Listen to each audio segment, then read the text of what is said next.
drug empire.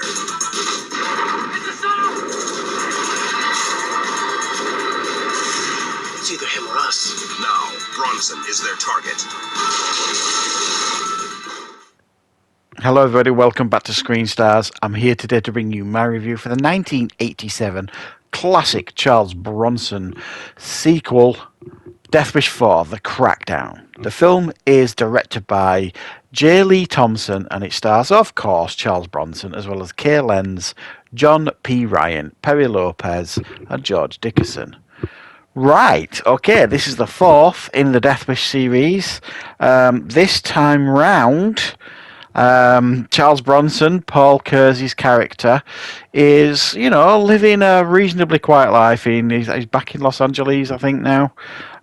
He's got a girlfriend. His girlfriend has got like a teenage daughter. And then this one night she goes out, takes some drugs, which unfortunately kill her. This then makes Paul Kersey return to the vigilante character and head out onto the streets to take down these dastardly drug dealers. Right, what are my thoughts on Death Wish 4, The Crackdown? Well, I do remember watching this once, many years ago. Probably like at the height of the 80s, they were like Canon were churning out all these action films, and I probably watched it then. It was probably, and this wouldn't surprise me, this was probably the first Death Wish film I ever saw, because I didn't really make the connection with any of the films when I first watched this. I certainly remember that much. But now that I've watched this after obviously watching and reviewing the first three Death Wish films, I can make that comparison now, and this is very much in the same vein as the third one. Balls to the wall action, full on action hero Charles Bronson stuff here. Nothing like, he's Paul Kersey in name alone. He is not the character from certainly the first film. If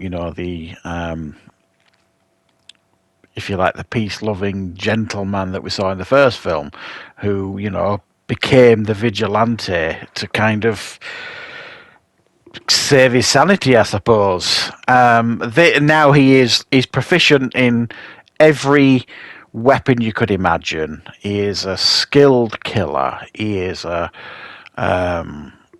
excellent, planner.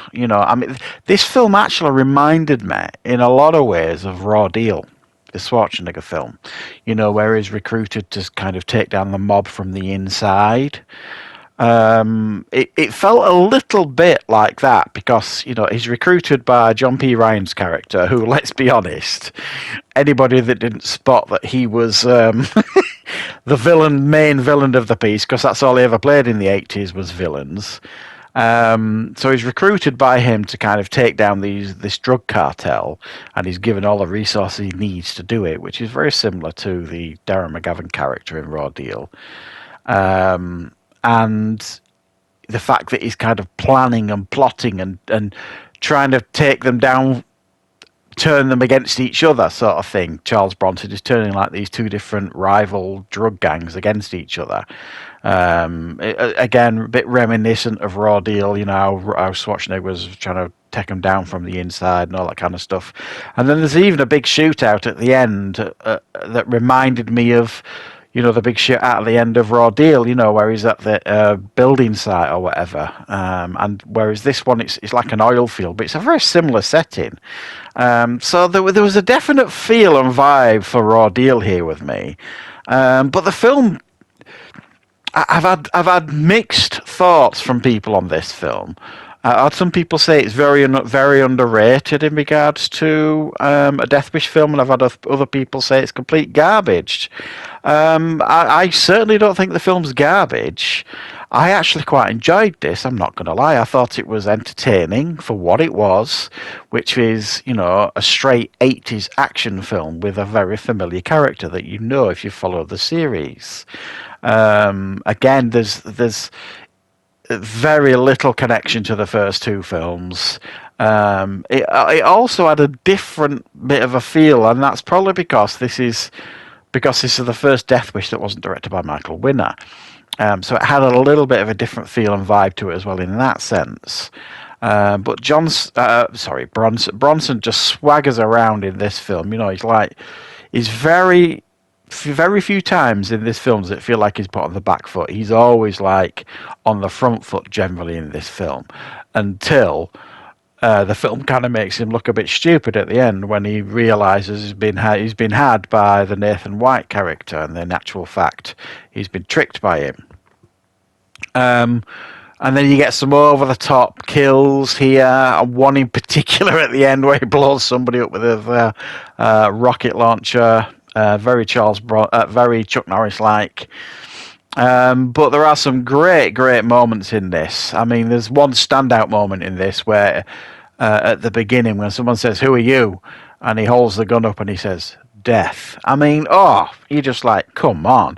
That's, for me, as significant a line almost as like, "Go ahead, make my day" for Clint Eastwood in Dirty Harry. And the first time he actually said that was it Sudden Impact, I believe? So it was like the fourth film in the franchise when he said that. So kind of similar here, because this is the fourth. Charles Bronson again. He would have been, how old was he in the last one? Was he 61 or 64? I forget now. But obviously he's edging closer to 70 while he's made this, and he still looks fantastic. It still looks like he's doing an awful lot of the stuff himself. And he carries himself with the weapons absolutely fantastically, and he just appears to kind of know what he's doing now, and he's very, very comfortable with doing these type of movies. And it's effortless for him. So while I don't think this is what typically you would call a classic, it's an 80s classic, it's an 80s Charles Bronson classic, and it is nowhere near as bad as I expected it to be. I really quite because I couldn't remember this one really, if I'm being honest, from watching it the first time. After watching it for this review, I do remember bits and pieces of it, but it is far better than I expected it to be. You know, the production values are pretty solid here. And Charles Bronson, I think, is excellent too. And there's some memorable moments as well. I think Danny Trejo makes an early career appearance in this film as well. He's not in it for long, but it's cool to see him as well. So yeah, this quite surprised me. I'm going to give it a 6.5 out of 10. Very watchable. I'd definitely watch it again. And now I'm going to look forward to checking out the next one. This is one I've never seen, Death Wish 5. So let me know in the comments what your thoughts are on that one. I'm expecting a bit of a downgrade with that one, but hopefully there might be a little bit of a pleasant surprise waiting for me. So thanks for joining me for this review, guys. If you enjoyed the review, please click the like button. If you're new to the channel, please consider subscribing, and I will of course be back with plenty more reviews and content on the channel very, very soon.